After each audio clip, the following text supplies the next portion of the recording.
Hello again, everybody. This is John and Glenn with BestPriceNutrition.com.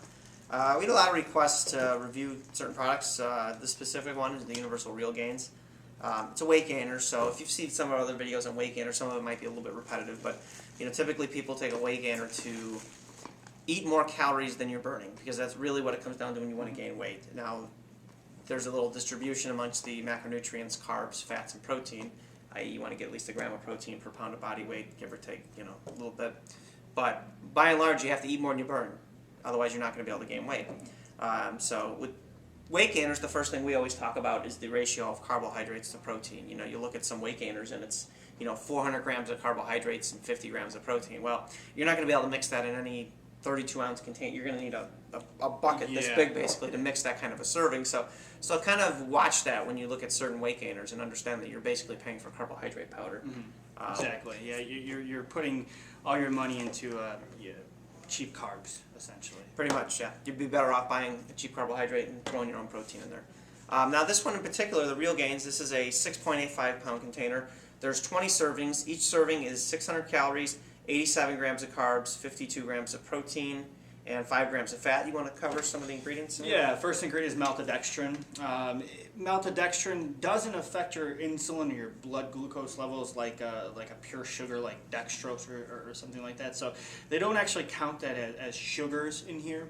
Next would be... Well, it does have a pretty high glycemic index. It's just a disaccharide, so they don't call it a sugar. Exactly, yeah, it does. So they don't list it on here as a true sugar, because it only says there's 7 grams of sugar out of those 87 grams of carbs in here.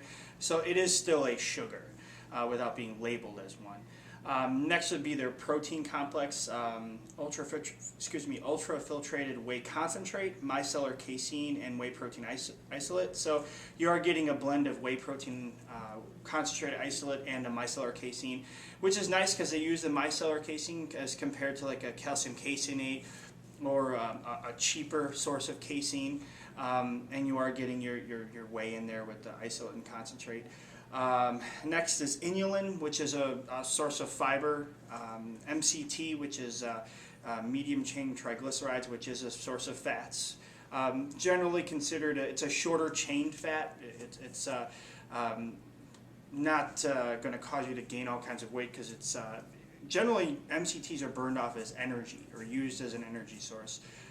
So for people getting worried about, am I going to gain fat from this because it's got fats inside of it, it's a low amount of fat, so not too much to worry about there. And then actually there is calcium caseinate, but it's sort of farther on down the list, so it's probably a very small amount. Natural and artificial flavorings, lecithin, flaxseed oil, sodium, sucralose, which is the sweetener, and acesulfame potassium. So there's no artificial sweeteners in here at all. There's no aspartame in here, so if people are worried about that, it's sweetened with sucralose and acesulfame potassium, or also called ACE-K. Okay. Well, so looking at the ratio here, 87 grams of carbs to 52 grams of protein, that's a pretty good ratio if you're looking at a weight gainer. That's something you can work with, because depending upon your body size, you may not have to use that full serving size. You might need a little less, depending upon how many times a day you're eating. That's really what's going to help dictate that. But you can add a banana to it. Say you use, instead of the 3.5 scoops, you use 2 scoops. You're getting yourself somewhere around 40 grams of protein. Well, you can add a banana for some extra carbs. You get some extra fiber and vitamins in there too. But the point is you're going to get some extra calories. And really, if you're a hard gainer or you just want to put on a little bit of weight, it's hard sometimes to eat all those extra calories. Being somebody who used to have trouble gaining weight when I was a kid, it would be more of a challenge. So I would drink weight gainers. I don't drink them anymore. But that would be something that I would do, because it would be an easy, convenient way to get yourself more calories. Exactly. A lot of people, they ask, okay, I want to gain weight, what should I do? Generally, a recommendation that I have, and I know some others have, is a good thing is just to write down what you eat every day over the course of a week. And then if you want to gain weight, you need to add calories to that. So generally starting with adding 300 to 500 calories per day, which should be one of these shakes. Now, too many people add this to their diet, and this takes place of other meals. Well, if you're trying to gain weight or put weight on, this shouldn't take place of other meals, because you're just swapping out calories. You're swapping out breakfast for this. So you need to eat this in addition to everything else you take in every day to get those additional calories. So a lot of times people drink this before or after a workout, or right before they go to bed, because it's sort of the end of the day. It's not going to fill you up then and keep you from eating another time throughout the day. So it's important that you take this in addition to everything else you're eating.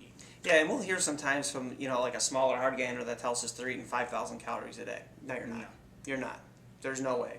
Because you wouldn't be that skinny, if we're talking about a true hard gainer.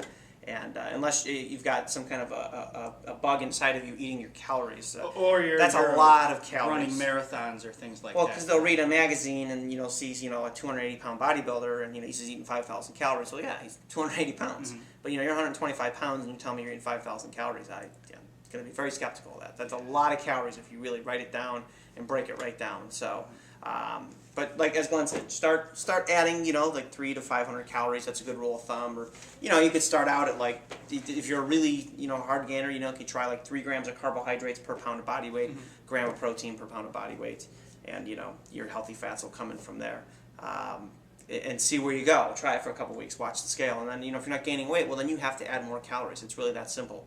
But if you increase your activity level, then you have to increase your calories as well. So it's really not that difficult when you get right down to it. So I think we did a good job covering all the ingredients here. So if you guys have any questions, go ahead and post them in the comment section of the blog or in the comment section of the video. Thank you.